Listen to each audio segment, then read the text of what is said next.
So hello everyone, इस video में मैं अपना फुल आर्म्स डे का वर्कआउट ब्रेक डाउन करके एक्सप्लेन करूंगा कि मैं कौन सी एक्सरसाइज करता हूं और उस एक्सरसाइज से मुझे क्या क्या ग्रोथ फेस हुई है एंड उस एक्सरसाइज के सम की पॉइंट्स जो हमें हमेशा हमारे माइंड में होने चाहिए व्हाइल डूइंग दैट एक्सरसाइज। सो सीधा पॉइंट पे आते हैं। मैं अपने आर्म्स डे को 3 पार्ट में डिवाइड करता हूं। First tricep, bicep and forearms. So सबसे पहले मैं ट्राइसेप कवर करता हूं, then bicep, then forearms. Tricep के लिए मैं 3 to 4 एक्सरसाइज करता हूं, बाइसेप के लिए मैं 2 to 3 एक्सरसाइज करता हूं एंड फोर आर्म्स के लिए भी सेम 2 to 3 एक्सरसाइज करता हूं। सो ओवरऑल मेरा टारगेट होता है 9 to 10 सेट्स परफॉर्म करने का। सबसे first point tricep, because tricep एक मेजर मसल ग्रुप है ओवरऑल आर्म्स का। ट्राइसेप के लिए मैं फर्स्ट एक्सरसाइज परफॉर्म करता हूं one arm cable push down slash extension. इसको सिंगल आर्म केबल एक्सटेंशन भी कहते हैं। इस एक्सरसाइज को एज अ वार्म अप भी कंसीडर कर सकते हैं, एज अ मेन मूवमेंट भी कंसीडर कर सकते हैं, बिकॉज ये एक्सरसाइज में हमारा ओवरऑल ट्राइसेप कवर होता है। सो बेसिकली ट्राइसेप में 3 पार्ट्स कवर होते हैं, long head, medial head and lateral head. इस एक्सरसाइज में छोटा सा चेंज करने से हम तीनों पार्ट एक सिंगल एक्सरसाइज में कवर कर सकते हैं। वो चेंज ये है कि हमें हमारी रिस्ट को थोड़ा हमारे बॉडी के आउटसाइड मूव करना है। लाइक हम जब नीचे पुश करेंगे तो रिस्ट को थोड़ा सा आउटवर्ड मूव करना है। तो इसकी हेल्प से हम तीनों पार्ट को एक सिंगल एक्सरसाइज में टारगेट कर सकते हैं। और इस एक्सरसाइज की एक मेजर गलती ये होती है कि हम हमारे एल्बो और शोल्डर को बिल्कुल भी मूव नहीं करना है, वो एक ही जगह प्लेस रहेंगे। जो भी हमारी ओवरऑल मूवमेंट होगी वो हमारी सिर्फ फोर आर्म्स की होगी, from point A to point B. Point A is upward and point B is downward. और इस एक्सरसाइज को थोड़ा सा और एनहांस करने के लिए हम 1 सेकंड का पॉज भी कर सकते हैं पॉइंट बी पे। वो पॉइंट बी पे 1 सेकंड का होल्ड करने से कुछ ज्यादा कॉन्ट्रैक्शन फील होगा आपको अपने ट्राइसेप पे। Second exercise for tricep is cable push down. इसका भी सेम प्रिंसिपल है कि हमें हमारी एल्बो और शोल्डर को बिल्कुल भी मूव नहीं करना है। सेम प्रिंसिपल वही है कि point A to point B move करना है, हमारे हैंड्स को जस्ट पुश करना है with the help of cable. That's it. इस एक्सरसाइज में एक पॉइंट ये है कि जो हम पहले चेंज कर सकते थे वो हम इसमें चेंज नहीं कर सकते। लाइक हम एक रॉड से परफॉर्म कर रहे हैं तो हम हमारी रिस्ट को मूव नहीं कर सकते जो हम पहले वार्म अप वाली एक्सरसाइज में करते थे। हाँ, ये चीज हम रोप से कर सकते हैं। रोप से हम थोड़ा सा और रिस्ट को रोटेट करके और ज्यादा कॉन्ट्रैक्शन फील कर सकते हैं। थर्ड एक्सरसाइज में ट्राइसेप के लिए प्रीफर करता हूं ओवरहेड। लाइक ट्राइसेप को ट्रेन करने की ये 2 मेन मूवमेंट तो आपके रूटीन में होनी चाहिए। फर्स्ट केबल पुश डाउन, और एक पुश डाउन मूवमेंट, एक ओवरहेड मूवमेंट। ये दोनों मूवमेंट तो आपकी ट्राइसेप रूटीन में होनी चाहिए। इसके बाद आप कॉम्प्लीमेंट्री कोई भी एक्सरसाइज कर सकते हो, but main movement is push down and overhead. So third exercise overhead के लिए मैं डंबल यूज कर रहा हूं। इसको रोप से भी कर सकते हैं केबल की मदद से, बट मैं डंबल यूज कर रहा हूं। इस एक्सरसाइज का एक मेजर प्रॉब्लम ये और मेजर मिस्टेक ये होती है कि हमें हमारे आर्म्स को ज्यादा वाइड नहीं करना है, हमें जितना हो सके उसे क्लोज रखना है एंड देन सेम प्रोसेस रहेगी। सो जितना क्लोज रहेगा उतना ओवरऑल ट्राइसेप टारगेट होगा फ्रॉम यहां से लेके पूरा पीछे तक। ये पूरा ट्राइसेप इस चीज में टारगेट होगा और स्पेशली जो हमारा लॉन्ग हेड होता है ये पार्ट, ये पूरा हमारा इस एक्सरसाइज में टारगेट होगा। जस्ट हमें हमारे हैंड्स को ज्यादा वाइड नहीं रखना और जितना हम हमारे हैंड्स को क्लोज रखेंगे इस तरीके से तो ये एक्सरसाइज उतना ही ज्यादा इफेक्टिव होगी। सिंपल फॉर्म है ये। एंड ओवरहेड एक्सरसाइज का यही पर्पस होता है कि वो हमारे लॉन्ग हेड को टारगेट करे। हम जितना ज्यादा ऐसे स्ट्रेच करेंगे उतना हमारा लॉन्ग हेड ज्यादा टारगेट होगा। फोर्थ एक्सरसाइज फॉर ट्राइसेप, ये मेरी कॉम्प्लीमेंट्री एक्सरसाइज है। ये वैसे हमने पहली 3 एक्सरसाइज में हमारे ओवरऑल ट्राइसेप को कवर कर लिया है, ये जस्ट मैं कॉम्प्लीमेंट्री करता हूं। So fourth exercise is close grip bench press.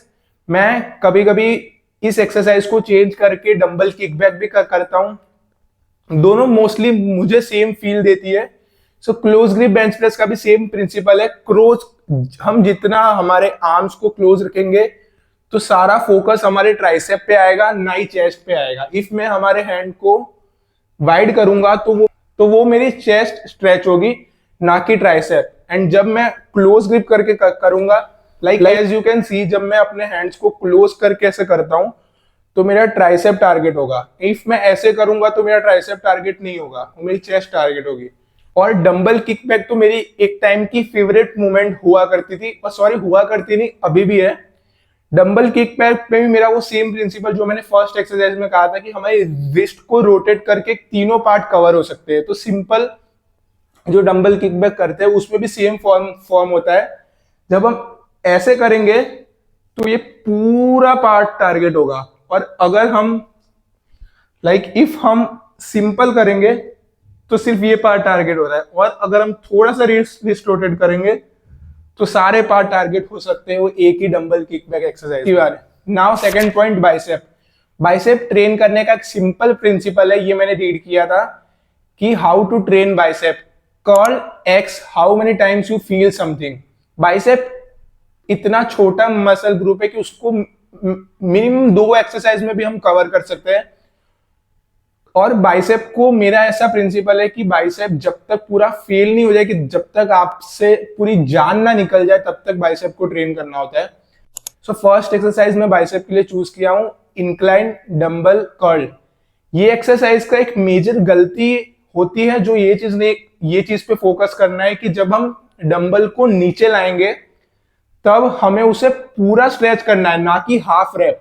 जब हम पूरा स्ट्रेच करेंगे तो जो हमारा बाइसेप होगा वो हमारे एल्बो तक पूरा स्ट्रेच होगा। तो इसकी एडवांटेज ये होगा कि काफी लोगों का बाइसेप आपने देखा होगा कि गोल गोल गोल गोल होता है। सो इससे बाइसेप पूरा लंबा होता है। ये एक सबसे मेन एडवांटेज है ये एक्सरसाइज का। और इसमें भी सेम प्रिंसिपल है कि हमारी एल्बो और शोल्डर मूव नहीं होगा, जस्ट हमारे फोर आर्म्स मूव होंगे। तो इस एक्सरसाइज का सबसे एक एडवांटेज ये होता है कि इस चीज से हमारे बाइसेप को एक कुछ ज्यादा स्ट्रेच मिलता है, और वो स्ट्रेच एक पेन देता है, और वो pain will give you a growth. और ये मिस्टेक काफी लोग करते हैं कि जो हमारी एल्बो होती है वो एक जगह फिक्स नहीं रख पाते, उसे सिंपली मूव करते हैं। और एक इक्विपमेंट आता है जिम में, वो हर एक जिम में होता नहीं होता, मेरे को आइडिया नहीं है। एक एल्बो और बाइसेप सपोर्टर करके एक चीज आती है जो ये प्रॉब्लम सॉल्व कर देती है। उसकी हेल्प से हमारी एल्बो हमारी बॉडी के पीछे नहीं जा सकती during bicep. Now second exercise is hammer curl. Hammer curl की एक मेन एडवांटेज है कि इसमें सिर्फ बाइसेप ट्रेन नहीं होता, इसमें हमारा फोर आर्म्स भी ट्रेन होता है। बाइसेप का जो लॉन्ग हेड होता है एंड फोर आर्म्स का हाफ पार्ट, वो भी इस एक्सरसाइज में ट्रेन होता है। ये हैमर कर्ल की सबसे ग्रेट एडवांटेजेस है। थर्ड एक्सरसाइज होगी प्रीचर कर्ल, और मैं ऐसा मानता हूं कि preacher curl is one of the safest exercise of bicep, क्योंकि इसमें कोई भी चीट नहीं है, कोई भी गलत फॉर्म नहीं हो सकता। हमारी एल्बो, हमारी बॉडी एक जगह पे प्लेस है, जो भी हमारी मूवमेंट होगी वो हमारे फोर आर्म्स की होगी to train our biceps. Now third body part is fore arms. Fore arms ऐसी चीज है कि जिसको बिल्कुल भी नेग्लेक्ट नहीं करना होता। मैं बिल्कुल भी नेग्लेक्ट नहीं करता फोर आर्म्स को। मैं हर आर्म्स डे पे उसको प्रॉपरली 3 सेट के साथ मैं ट्रेन करता हूँ, बिकॉज मेरा एक पर्सनल फेवरेट बॉडी पार्ट है। जब एंड फोर आर्म्स को ग्रो करना, एक ग्रोन फोर आर्म्स होना एक काफी सेक्सी लुक देता है। फर्स्ट एक्सरसाइज में फोर आर्म्स के लिए परफॉर्म करता हूँ रॉड फोर आर्म एक्सटेंशन। ऐसी कोई एक्सरसाइज का नाम नहीं है, ये एक्सरसाइज इस एक्सरसाइज को मैंने अपना खुद का ही नाम दे दिया है, क्योंकि फोर आर्म्स की एक मशीन भी होती है हर जिम में। जब वो एक्सटेंशन करते तो वो हमारे अपर फोर आर्म्स पे आता है, बट वो एक्सरसाइज से मेरे को इतना ज्यादा फील नहीं मिलता, इतना ज्यादा स्ट्रेच नहीं मिलता। सो मैं ये वाली एक्सरसाइज परफॉर्म करता हूँ। इस एक्सरसाइज का सबसे ग्रेट एडवांटेज ये है कि आपको ऐसा फील होगा कि आपके फोर आर्म्स पे जैसे आग लग रही है, पूरा कट हो गया है आपसे, इतनी जलन होगी कि अब नहीं हो रहा आपसे। तो ये सबसे बेस्ट एक्सरसाइज होती है हमारे अपर फोर आर्म्स के लिए। Second exercise for four arms is dumbbell rotator. इस एक्सरसाइज को भी एज ए सिंपल, और मैं ये मानता हूं कि ये फोर आर्म्स को ट्रेन करने के लिए सबसे बेस्ट एंड सिंपल एक्सरसाइज है। तुम्हें all you need is just to sit on the ground, और हमारे फोर आर्म्स को सपोर्ट करना है कोई भी बेंच पे या सपोर्ट पे। जस्ट उसे रिस्ट को रोटेट करना है, जितना भी आप रोटेट कर सको, 180 डिग्री या जितना आपकी कैपेसिटी है, उसको इस टाइप से रोटेट करना है। तो ये हमारे ओवरऑल फोर आर्म्स को टारगेट करेगा। And last exercise for four arm is behind the back wrist curl. ये एक्सरसाइज मैंने इस आर्म डे पे परफॉर्म नहीं करी बिकॉज मेरे 4 आर्म्स पहले ही ओवरऑल पूरे ट्रेन हो चुके थे। बट ये एक एक्सरसाइज है जो कभी भी मिस नहीं करनी चाहिए। ये एक्सरसाइज हमारे इनर 4 आर्म्स को टारगेट करेगी एंड बेसिकली ये 3 एक्सरसाइज तो हर 4 आर्म्स के सेशन में होनी चाहिए। फर्स्ट एक्सरसाइज हमारे अपर 4 आर्म्स के लिए, सेकंड एक्सरसाइज हमारे इनर 4 आर्म्स के लिए एंड थर्ड वो रिस्ट रोटेटर हमारे ओवरऑल 4 आर्म्स के लिए। ये 3 एक्सरसाइज तो मैं हमेशा माइंड में रखता हूं जब भी मैं 4 आर्म्स ट्रेन करता हूं। सो यार यही मेरी कुछ मेन मूवमेंट्स थी, मेन एक्सरसाइज थी आर्म्स के लिए जो मैं मेरे आर्म्स डे पे परफॉर्म करता हूं और जिसकी वजह से मुझे ग्रोथ फेस हुई है। सो यार thanks for watching, stay healthy, take care.